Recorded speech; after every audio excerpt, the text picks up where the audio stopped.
Car party లీడర్లు చెప్తున్నట్టు మేడిగడ్డ బ్యారేజీ కాడ గోదావరి వరద నీళ్ళని ఆపితే మేడిగడ్డ కట్ట మొత్తం దిగిపోయి నీళ్లు కొట్టుకొస్తే భద్రాచలం రావులవారే లేకుండా పోతాడట. బ్యారేజీ బాగానే ఉన్నదని కొందరు అంటుంటే భక్తులను కాపాడే భద్రాచలం రావుల వారికే గండమని ఎవరన్నారే అంటే ఇగో నుండి మన కన్నెపల్లి కోయిండు, మేడిగడ్డల నీళ్లు నింపండి కన్నెపల్లి ఎత్తండి. అరే బుర్రత కూడా, ఒకవేళ మేడిగడ్డల గేట్లు దించి నీళ్లు నిలబెడితే మేడిగడ్డ ఇప్పటికే కుంగిపోయింది.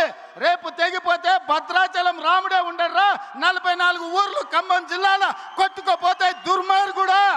ఈయనరా ఇంకా మస్తుగానే అన్నాడు మొత్తం ముచ్చటి నుండి. నీ లుచ్చ రాజకీయాల కోసం మేడిగడ్డ నింపాలి, భద్రాచలం కొట్టుకుపోయేటట్టు చెయ్యాలా అని అడిగితే నోట్లో మాట లేదు.